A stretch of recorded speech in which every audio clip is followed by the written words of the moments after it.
You're listening to Under the Shell Podcast. After all these years, still the best in America. Welcome to Under the Shell, presented by Inside the Black and Gold. I'm Brendan Weissel. Sam Jane. And Michael House, and let's get right into this week's interview.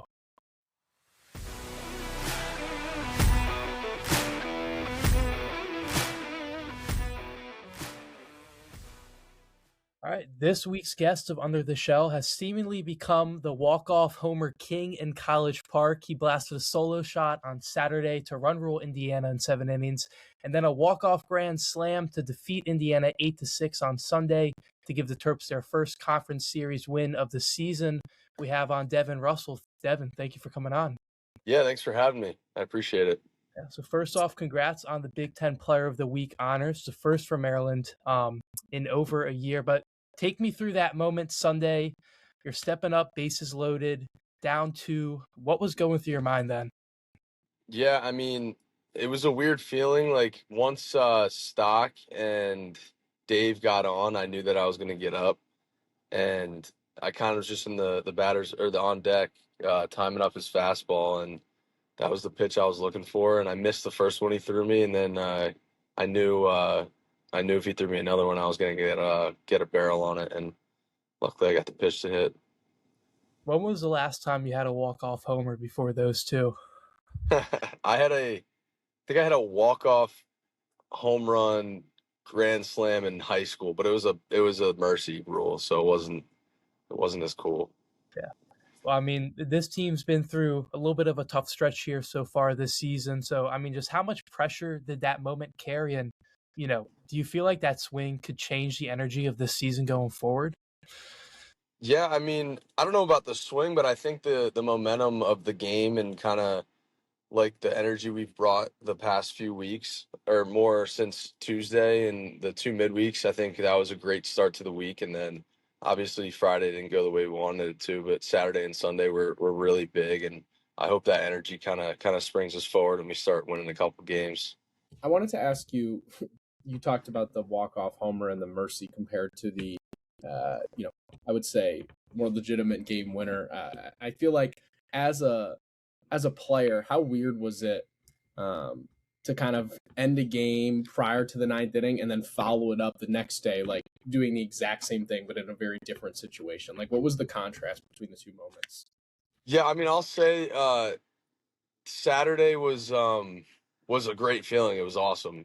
But at the same time, we were up 9 already, and we're cruising a little bit. I mean, I think the biggest part about Saturday is that but we got to save Logan's arm a little bit. He didn't have to throw as many pitches. I think he was going to go back out in the 8th. And then we didn't have to bring any pen guys in, so we had them for Sunday. And then Sunday was here's Eddie, by the way. What's up, boys? How we doing? But no, Sunday was awesome. I mean, like, honestly, when I hit the ball, it almost was like a movie. It was like slow motion off the bat. So it was pretty cool. It was a really cool feeling. And then I got to meet all the guys at home plate, and I started getting water poured on me. My chain got pulled off of me. My jersey got pulled off me. I think someone tried to take my pants off. I don't know. That's funny. I wanted to ask you about this offense because while you guys have had a lot of positive games, right? You look at some of these high total run nights, really stringing together hits. I think the double power has been very real. There's also been some nights where it hasn't showed up, and just kind of that inconsistency that you've gone through as an offense specifically. What's been the most frustrating part of it? And have you guys identified anything as the main reason for that? I don't think so. I mean, I know everyone in our lineup has a good bat, and I think obviously there's some nights that it's just not clicking, and hitting's contagious. So when there is that night where everyone's going, it's kind of cool to see. But I think maybe starting to use the small ball a little bit, more bunts. I think we've seen that in the last week or two, and I think that's been working for us when the bats aren't really going as well. Before we get back to the show, a quick word from our sponsor. The Catalyst to the Game is brought to you by Catalyst Hot Dogs. Catalyst brought the Jersey Dog to the DMV, featuring premium dry-aged Black Angus all-beef hot dogs made in Maryland, served with handmade toppings including hot onions, relish, and their signature chili sauce. And don't forget their original garlic knot dogs. Catalyst always offers vegan dogs as well as gluten-free buns because Catalyst has food for everyone. Find them in Seiki Stadium in Section 14 and the Xfinity Center in Section 210. Tell the people a hot dog is a sandwich. All right, now here's more Under the Shell. Devin, what has this season been like for you, bouncing back after that Tommy John surgery you had that held you out all of last season? What has this been like for you to kind of get back on the field and be able to play again? It's been awesome. I remember it was the first game I played in this spring. We were playing who was it? UNC Wilmington, and I think I went like 0 for 3, and I caught well, but I went 0 for 3, and like I was kind of bummed out, but my parents were freaking out. They were so happy that they saw me back on the field. So, I mean, it kind of puts everything into perspective, like sitting out and watching baseball for a year, kind of not being able to play with some of my best friends, maybe ever again, like this guy to my left, Ed, or Kyle, or a few other guys, Elijah. But yeah, it just put it into perspective that like, I mean, you never know what's going to happen, so you got to kind of enjoy it while you have it, and being back on the field is great. Yeah, it's awesome. Are you still thinking about your elbow while you're playing? Like, how did it take you to kind of trust your arm again, throwing out of your crouch? What was that sort of transition like out of surgery and getting back to play?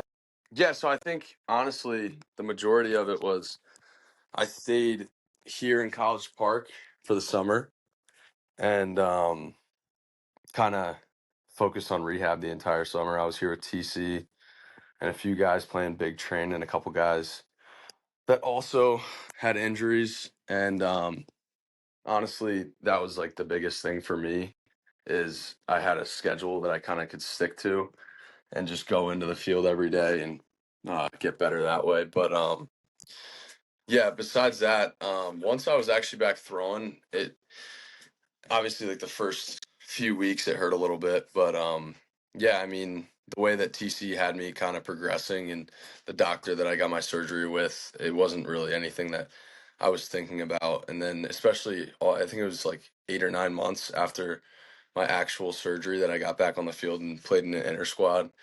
By that time it felt good. So yeah. I wanted to ask you, Devin, because you're the longest tenured Terp. What decided to keep you in Maryland? And as college athletics has changed, teammates have left, that type of thing. What has been the driving force behind you sticking around in College Park? Meaning like why have I not transferred or something like that? Not even that, but just like, yeah, I guess why haven't you transferred? What do you think as college athletics has changed? Why were you not someone who's left? Yeah. No, I mean I think it's a mix of things. Like obviously I love it here. I mean, that's why I'm still here. This place is awesome. Um I think this is one of the best schools in the country. I have a great time here. I've met my best friends here. The coaching staff here is awesome. They're great to be around. I think part of it, because it's not always people transferring, sometimes it's people getting cut. So I think part of it is the coaches trusting me and kind of knowing my ability and letting me kind of stay here and show it. And then the other part is I don't really want to be anywhere else. Like this is kind of the place that I want to be. Devin, I want to ask you about Matt Swope because you've been through now a few seasons with him. As the seasons, I don't think have gone the way that anybody anticipated when he was hired. I think the records have not been up to Maryland's standard or par. You hear him talk, that type of thing. What do you, as a player of his, like, why do you still have, I guess, I know you have confidence in your coach, obviously, but like, what would the message be to people who are starting to lose that faith potentially? Yeah, I think that I mean, he's an unbelievable hitting coach. He's the best hitting coach in the country. I don't think that's a question. And I think it was a transition for him to become a head coach. And I think him kind of going out of his way and being the guy to kind of say like how you doing to different guys that maybe he wouldn't see or talk to when he was a hitting coach, like the pitchers and stuff like that is pretty huge. And then yeah, just kind of having our backs and stuff like that. Like you'll see him on third getting after the umpire a little bit. So I mean, you got to have someone that you trust is going to have your back, and I think everyone kind of trusts that. What do you think that he's doing in terms of, as this season has gone on, as you've seen him change? Where do you think that he's putting his focus to improving the record that's been happening now for a couple seasons? Like, is he talked about that with you guys? Like, I'm changing this up from last season. I know there was some stuff that happened with the leadership council, like that type of thing, or just that you've noticed from his coaching. Yeah, I mean, this year was a little different with the leadership council. I think it was 9 of us. There was a couple transfers in there, which was pretty cool. I think it was Dave. It was Dave, Tone, and then a few returners. And we spoke to Mike Irwin pretty consistently, and he's like an ex Marine. He's got all the accolades, all that stuff. He played baseball in college, so that was a really good start in the fall.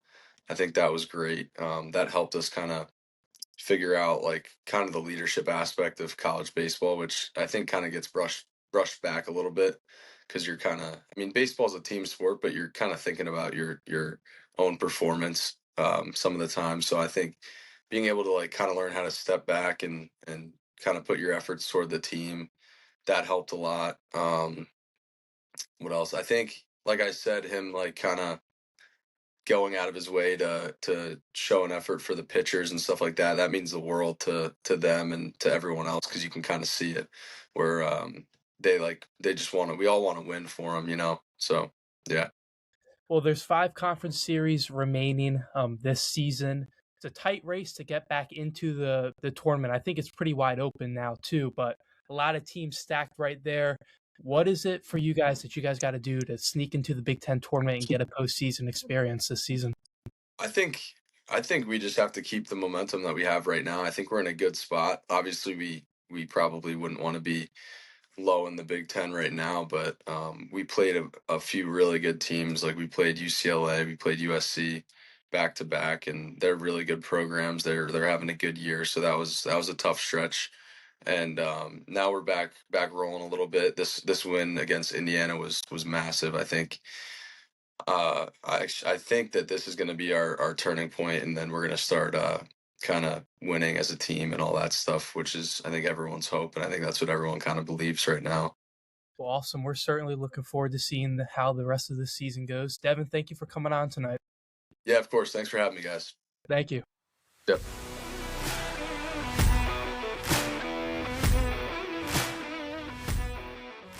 And that was a great interview with Devin Russell. As I said, kind of the walk-off home run king now in College Park after that past weekend against Indiana. And Sam, I mean, we talked about it last week. I said I was holding on to hope for this team for one last weekend, and guess what? They did it for me. They gave me all that reason why I had hope. They showed out. They beat Indiana. The season is still alive. And like we talked with Devin, like, it's a wide Yeah. open race to get into the Big Ten tournament right now. Like, there's a bunch of bad teams kind of stacked there, and Maryland can very easily get back in here. If you look at their slate they have coming up, Iowa, Michigan State, Michigan, Rutgers, Penn State. These are all teams that are subpar and that Maryland can beat. So I'm definitely excited to see what happens going forward. We're recording after they beat Towson 15-7, kind of your typical midweek game, and then they got Iowa on the road this weekend. So we're going to see what happens, but, there is no gavel getting picked up. There is no gavel nonsense with this team. And you're going to have to hold on to that too for another week, buddy, because this team is still alive. Yeah, I mean, it's a huge win for the Terps. It brings them from last place in the Big Ten to last place in the Big Ten. That's really just high-level stuff that we're sitting on. Sam, I don't know, dude. You got to take a look at the standings, though. Come on. They're 3 wins away from being 7th in the Big Ten. It's open. It's absolute anarchy in the Big Ten baseball world right now. This is what you come to Under the Shell for, right? A baseball standing analysis. But it is true, and I will give you that. You guys are both right. And I think I was the one, who mentioned earlier that there is a path here. Maryland's playing a bunch of teams kind of in that cluster of really mediocre to bad squads, I guess you could call them. But I want to offer a little bit of pushback on the whole season is saved thing, okay? Because just as easily as Devin Russell's homer went over the fence, and a huge moment for him, huge weekend, super happy for, a guy who's been around in Maryland a little bit, 2, I guess, I'm going to call it 1.5 walk-off homers. I don't really look at them as the same thing. I don't think he did either. But I mean, the game ended when he hit that home run. yeah, I mean, but did you listen to the interview? The guy Yeah, said I it mean, wasn't the same. But I mean, I you're think just trying to temper our expectations and excitement. You're really just trying to rain on our parade right now. That's really it's hard. This guy brought a loaded gavel to the podcast, and he's just pissed he can't bang it down. I mean, I've already banged my gavel on this squad. I banged the gavel on this team long ago. I think. Oh my God! I think this Maryland team is obviously a big series win, much needed, right? And you guys, you deserve, Michael, to say that they came through. They needed a series win this week. They got it, right? Massive. Matt Swope gets to post the fun graphic about his career wins. That's all well and good. Maryland's program career win, so not just Matt Swope. Yeah, but I mean, Matt Swope was Yeah, I know, but it came from Matt Swope. He was the center of that graphic too. Yeah, I don't know if you peeped it. He was. I did peep that. I did. I do want to push back a little bit because you guys, I think there's an opening, right, for Maryland to still make the Big Ten tournament. And I don't think I ever said that couldn't happen. But I don't think that this series drastically alters my outlook on this team, right? This is still a team that gave up a ton of runs to Indiana. They still very easily could have lost the series. If Russell's homer, if they don't complete the win on Sunday, they're looking at a series loss and an outright bottom place Big Ten. So I just think that until you really start to see some sustained success, now go win a series at Iowa, who's better than you, right, record-wise. Go beat Michigan in a couple games. Sweep a team, like that type of thing. I just want to see a couple more series before, we all you get all high and mighty, sit on your crown and tell me how good the Maryland baseball team has been. They took 2 out of 3, okay, from a mediocre Indiana team. Okay. I mean, it was also a 4-1 week. Sam makes a lot of good points. I can't lie, Mike. I mean, it was a 4-1 week. They were stacking wins. Now it's a 5-1 streak. I hate this. Sam, I actually hate that argument so much. What? That they're stacking? The counting the Navy and Towson wins is ridiculous. I mean, it counts towards the overall. As soon as it doesn't fit this guy's narrative. I think this is something that this team has been searching for. There's a little bit of cardiac Terps magic that I think has been lost since they lost to Michigan on Easter Sunday 2 seasons ago and dropped their first Big Ten series and broke the Big Ten streak. That feels long ago, Michael. It does feel long ago. People forget that Maryland when we first got to campus, they didn't lose Big Ten series. I'm talking about. The standard that's been a cloud that's been hanging over this team since then. And you think that series is still a cloud 2 years later? What is that? And now they've won one through halfway through the season. Yeah. That's their first one. I'll say this. I think go for it, Mike. I just think a win like that, it evoked a lot of emotions for me that I hadn't felt in a bit program. I mean, let me say this, Mike. I was there at the Bob. The story that it's been the past few seasons is that's happening to Maryland. Maryland is getting walked off. Maryland, they're getting run ruled and then walked on and walked all over. Mike. I was there at the Bob on Sunday. Yeah. It was pretty electric when the Terps walked it off. Grand slam. It was elite stuff. However, I think this team's gonna make the Big Ten tournament. Absolutely. I don't think that's the story here. I think we've been talking about the whole season is they made the Big Ten tournament. Congrats. Pat themselves on the back. Cool, but they're not making any real damage in the Big Ten or in the NCAA. And I think that's the bigger issue to point out, which we've been talking about all season. Is this team mid enough to make the Big Ten tournament? Sure. But they're not doing anything past that. I think that's the argument Sam's making too. Yeah, and that's a classic. I think it's progress. It's progress for Swope in this program. Okay. Thank you, Mr. Loxley. Your time is up. I think Brendan. His first name is Michael for a reason. Yeah, Sam. Exactly. I mean, this guy, the goalpost moving is ridiculous because before the year, this man was telling us that this would be the Maryland baseball team that set the Terps back in contention, and now we're parading over potentially, not even like they're a lock, potentially making the Big Ten tournament. I just want to see a couple of weekends of sustained success before I immediately crown them as hey, the season is turned around. And that will start this weekend with Iowa. I understand. That makes sense. That definitely makes sense. Yeah. I don't disagree with that. I appreciate that. Let's move on to a team that I also was down on. This is the big discussion. This is the big discussion of the podcast today. Actually I think you can say flipped their season. Now, I think there is a discussion to be had about Maryland men's lacrosse's postseason potential, right?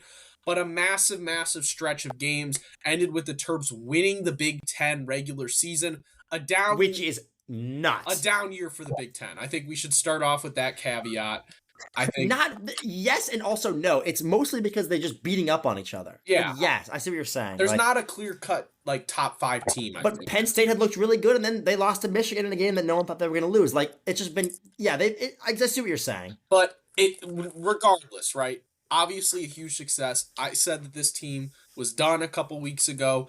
I think you can say I was wrong about that. They obviously won the Big Ten regular season title. I still have legitimate questions about their postseason potential. If this team is, we talked to guys before the season, right? It's always Final Four or bust, and we were talking about like when is a natty gonna come, right?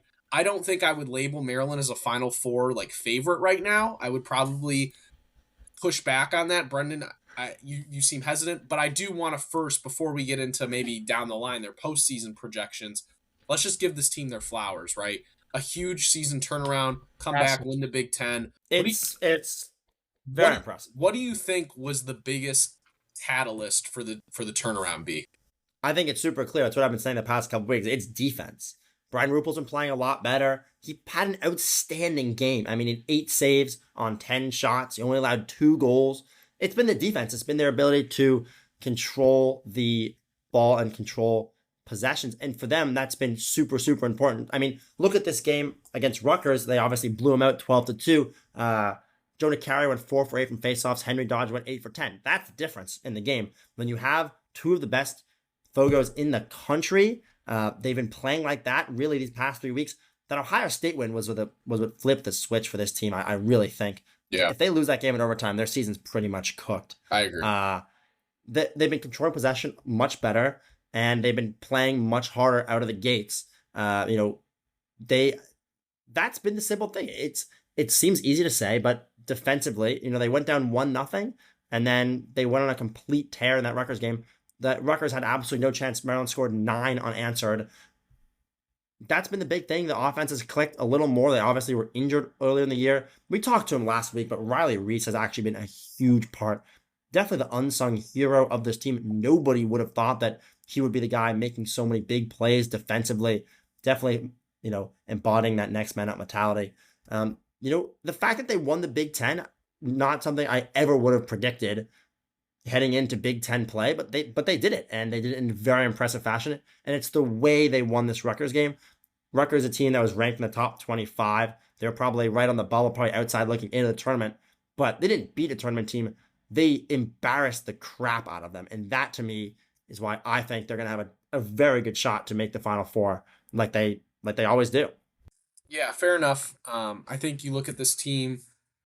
Just you mentioned the defense. I really want to focus on the goaltending. It significantly improved. You saw, I think you're right, B, that Ohio State game, I feel like really turned it around for them. They've started to play much, much better. It feels more connected.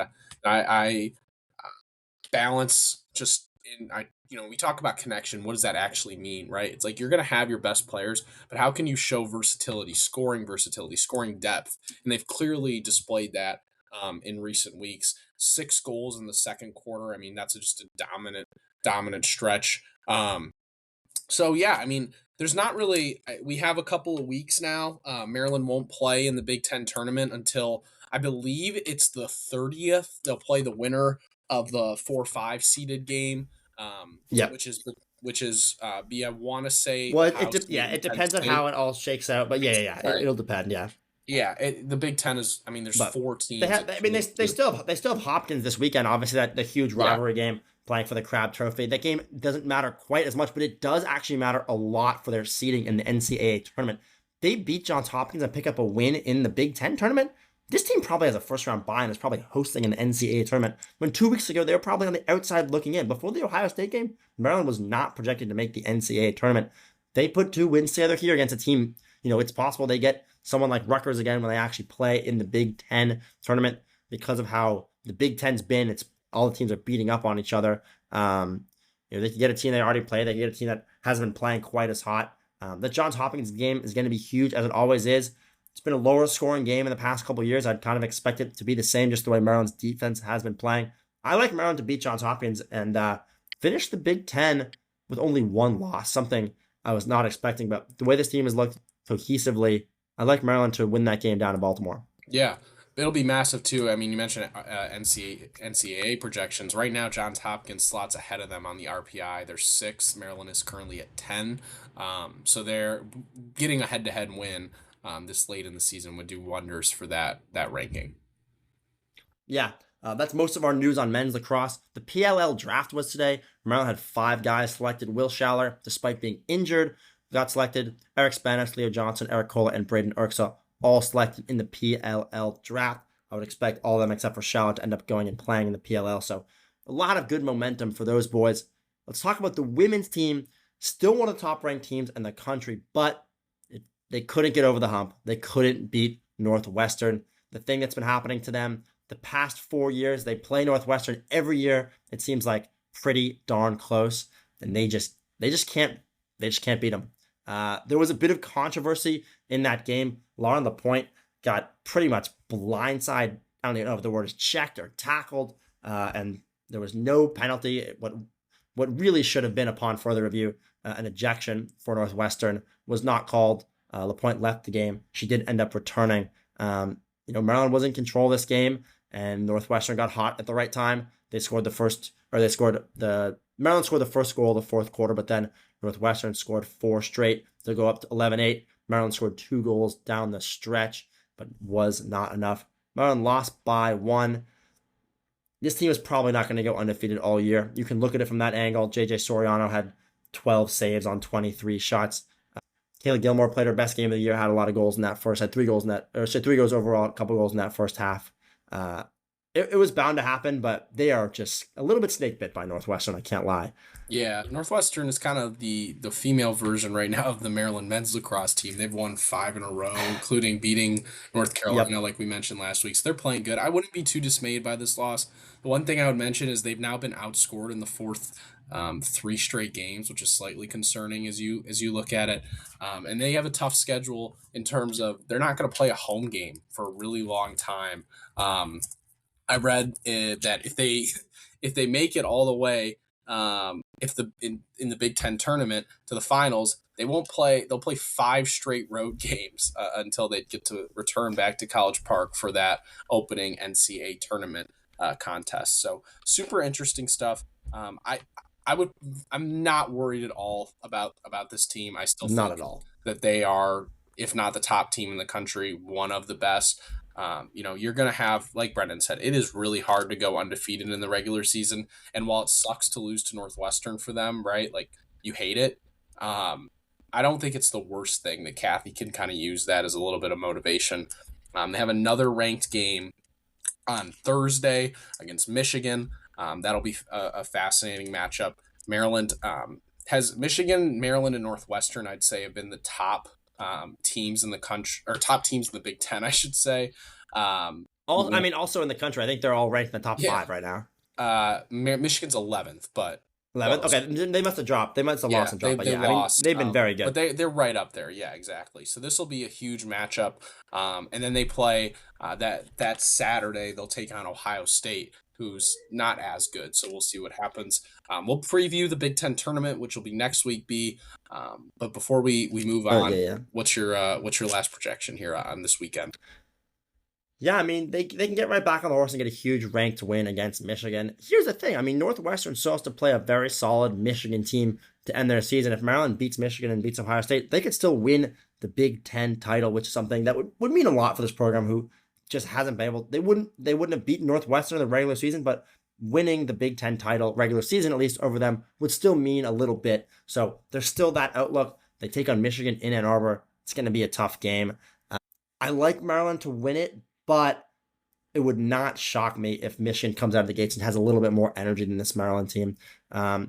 Nevertheless, good to get a game in at Michigan. As Sam mentioned, they are hosting the Big Ten tournament. Maryland hosted it last year. When's the last time they've won the regular season title? 2022 would be my guess. So our freshman year? No, our senior year of high school. But fact check me on the last time they won it. But yeah, as Sam said, to get Ohio State that following weekend, then the Big Ten tournament starts April 22nd. So a couple more games for women's lacrosse before postseason play starts. Shout out Brendan, by the way, 2022 last regular season. Has Northwestern's also, probably won the regular season and the postseason every year since then, right? Yeah, last conference tournament win as well. So bring it back to 22. Northwestern's dominated. I mean, if Maryland could win the Big Ten postseason or regular season, I think if they play Northwestern again, that game was a bit of a coin flip. Honestly, I think Maryland could win that 100%. Game. I mean, Maryland looks like they could beat any team in the country. There are some projections that if the tournament started today, they'd be the number 1 overall seed in it. Like, this team is very, very good. I expect them to make the Final Four, and they have a chance. I'm not wavering on the fact that this team could win a national championship.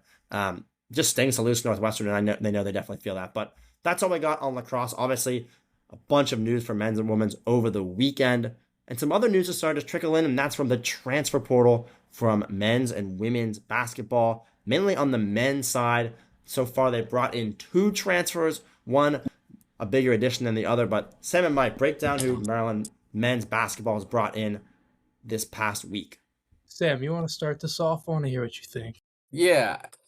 So 2 forwards being brought in, right? You look at the transfer portal, right? What did we circle as Maryland's biggest need? We said they needed a guard, and no one said they need a forward, by the way. They probably they could have. I think they could use a 4, a little bit of Baba insurance, and they got that. Tomislav Buljan, 23-year-old sophomore, the modern era of college basketball, played last year at New Mexico. Nah, that's a good pickup, Mike. Come on. Played last year. Shaking his head. We're not a visual podcast. He's shaking his head. Go on, Sam. Yeah, I mean, I get it about the guards, but I do think they could have used some Baba insurance, and I did like that pickup of Tomislav Buljan, 23-year-old sophomore. Shout out the modern day of college athletics. Played his last year at New Mexico, so definitely jump up in competition, but this guy's a rebounding machine. Set the program record for single season in offensive rebounds, averaging over 10 a game alongside 13 points. This is a guy who he's gonna dominate the glass. He led the Mountain West in rebounds and double doubles. And he's played for the Croatian national team. They play a really physical style of ball over there. So you got to look at this. That is a win. Are we breaking down the Croatian national team play style right now? Buzz Williams is so happy. He's so happy to hear that we're doing this, by the way. You only get that at Under the Shell. So if I had to grade that, I'd say that is probably a BB plus. I like to pick up. Michael, do you want to touch on the other ad that Buzz made, and then we can get into some of the people they missed on / who they're still targeting. There's another ad? Yeah. Oh yes, Mike. They added Robert Jennings. From Oklahoma State. Yeah, I mean, he was injured last year. Yeah, I mean Robert Jennings. Like, you look at his stats, it's nothing really that impressive.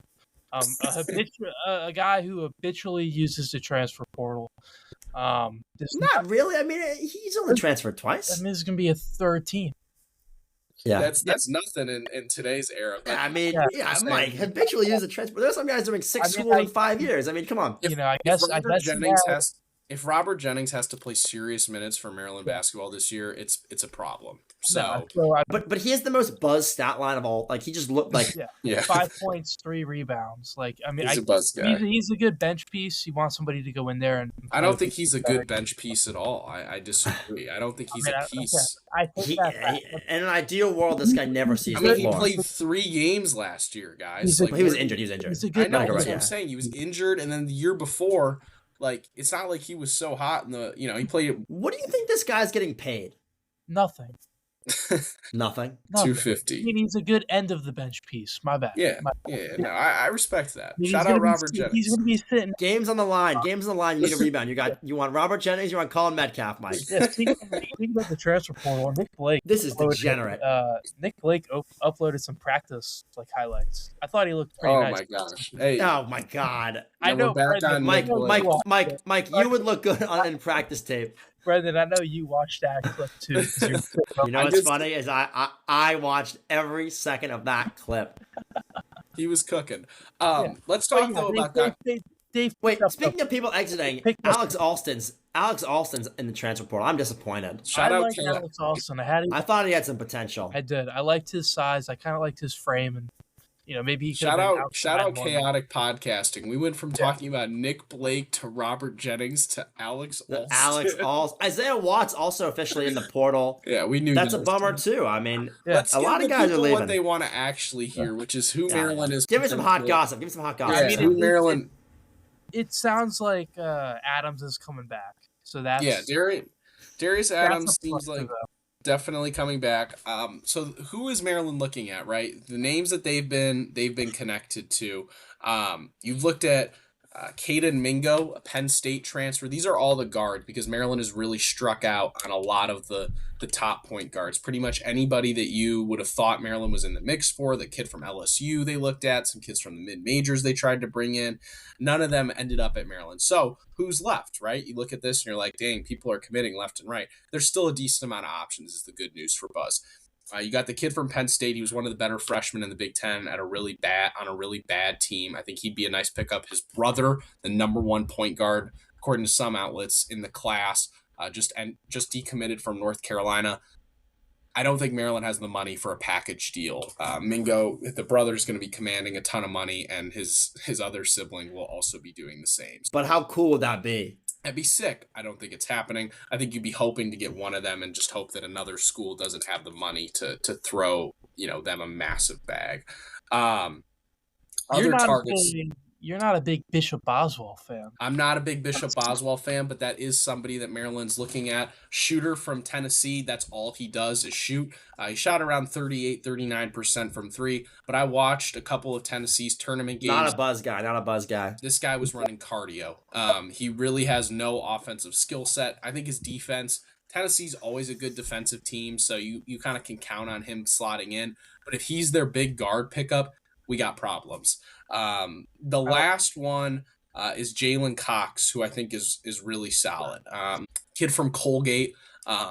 He's been connected to Maryland, got a lot of ties there. He was a player that I looked at early as a point guard, right? You look at a lot of point guards that transfer up. They're often small, not exactly the type of player you think could contribute at the Big Ten level. This guy's 6'3", 180. So a little skinny, but he is got the height. He averaged 18 points a game, 5 assists, 5 rebounds, shot around 36% from deep. The three throws translate. He's an efficient scorer, shooting over 50% from the field.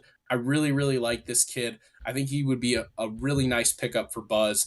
And, I don't think he'd be as good as Jacoby. Like, you look at Gillespie's stats and how they transferred. I think Jacoby's a little bit better. But this is a guy who I think would easily be one of Maryland's most talented players. I mean, he scored 38 points, 30, 34, 29. Like, he's a guy who I think would translate to the high level to high major games. Bad news, their one game against a really solid team, against really solid teams. They played Michigan State and Illinois. He went 5 for 12 for 12 points against Illinois, and then 5 of 6 for 12 points against MSU. He did have 8 rebounds and 7 assists in that Sparty game, though. So I'm telling you guys, if they can pick him up, that would be a really solid start. And I think he'd be the best player Buzz has gotten out of the portal. Yeah, I mean, we'll see. It also just comes down to, can Maryland afford that kind of player? Yeah. I think there's a significant amount of resources already put into this team right now. Think about Bob. And he's visiting Kentucky. But they need an elite guard on this team, or it doesn't matter if you have Baba and Pharrell Payne. Unfortunately. So I will tell you, he was visiting College Park today. So he was in Maryland. We'll see. He does also then turn right around when this podcast comes out. He'll be at Kentucky. So you want to talk about teams with resources. UK has struck out on some big players.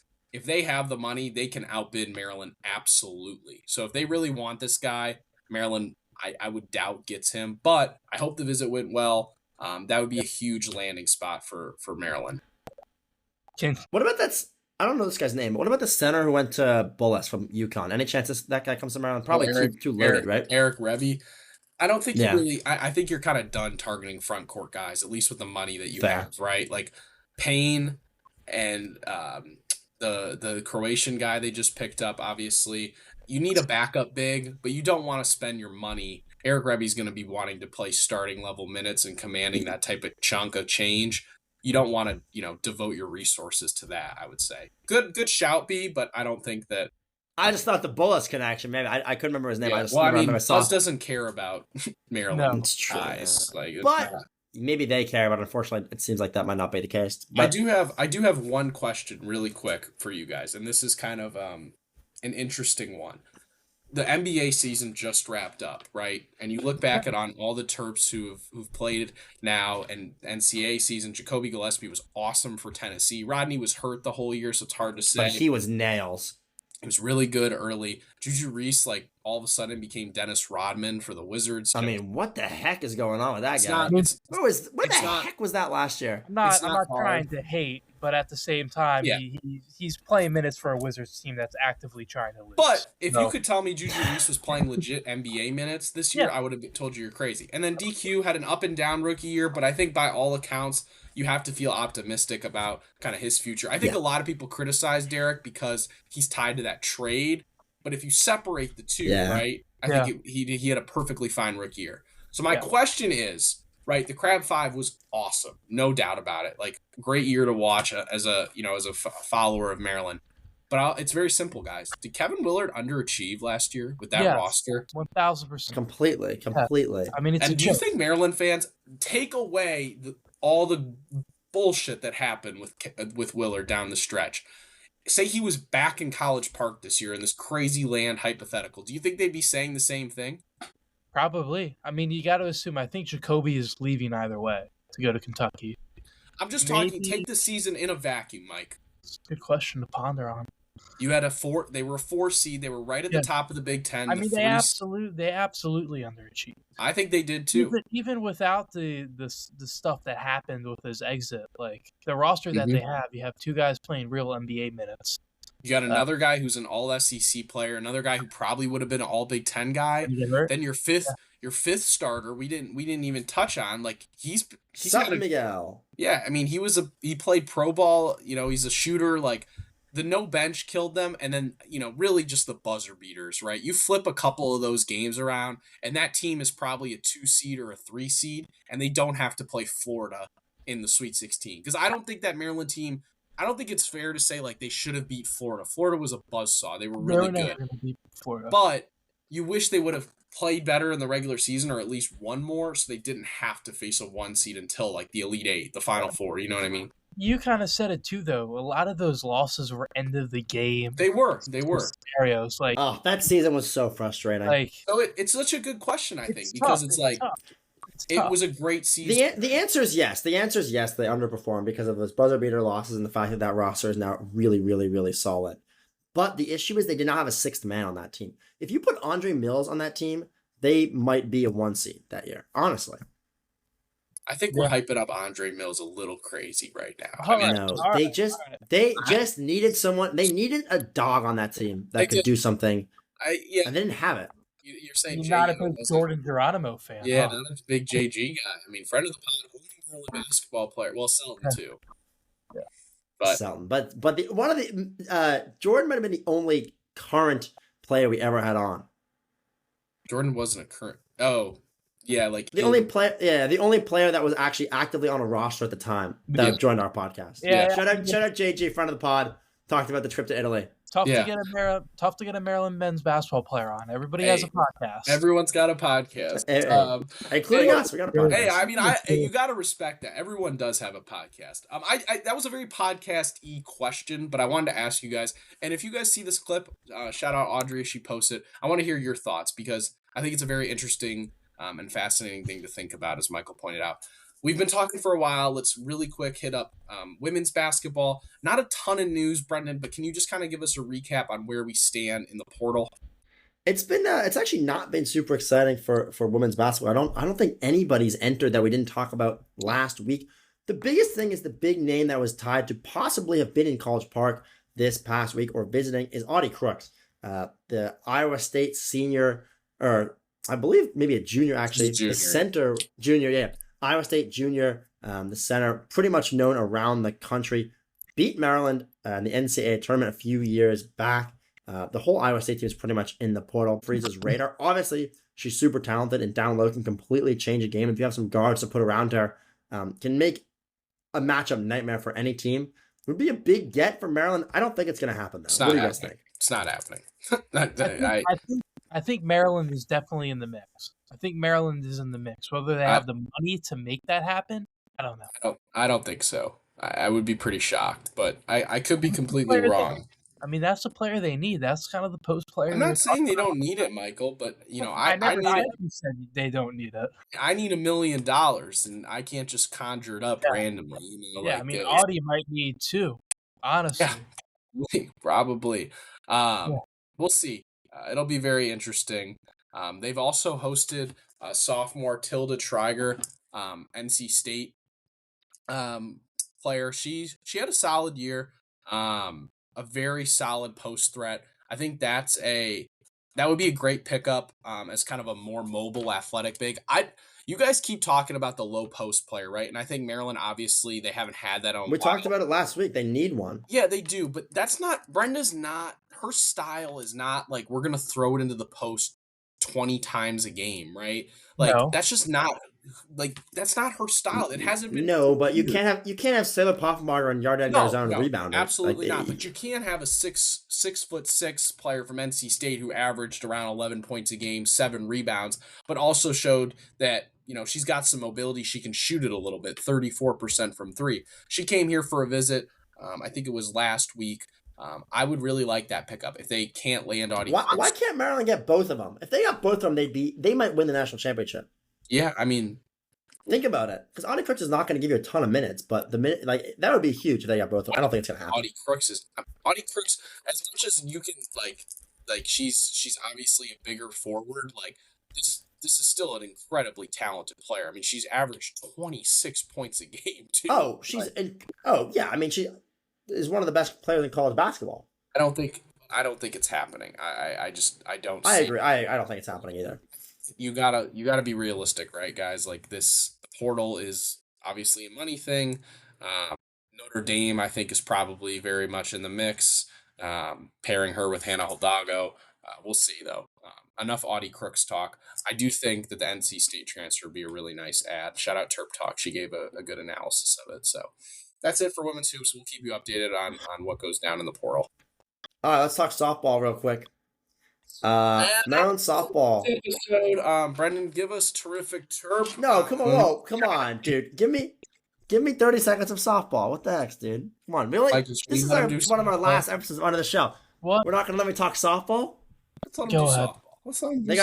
Maryland softball got swept by Oregon.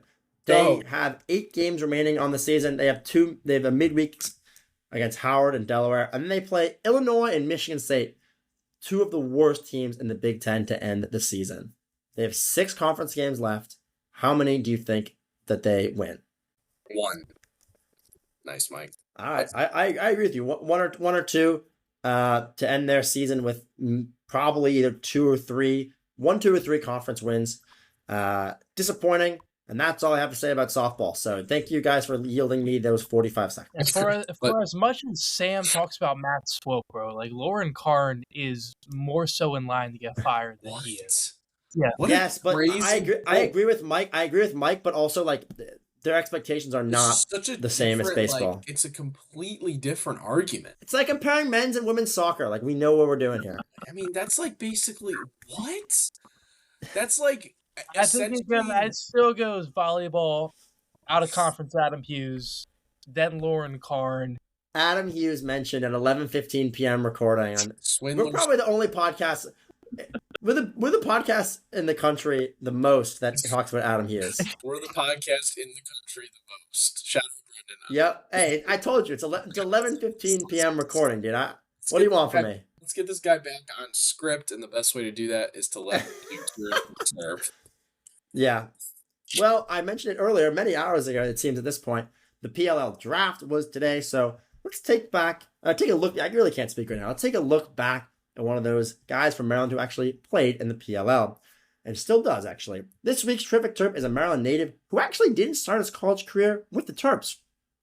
Logan Wisnauskas spent 6 years playing college lacrosse, but the boys' Latin high school grad chose Syracuse to start his college career. He was a redshirt freshman at Syracuse in 2017, the year Maryland actually won the national championship.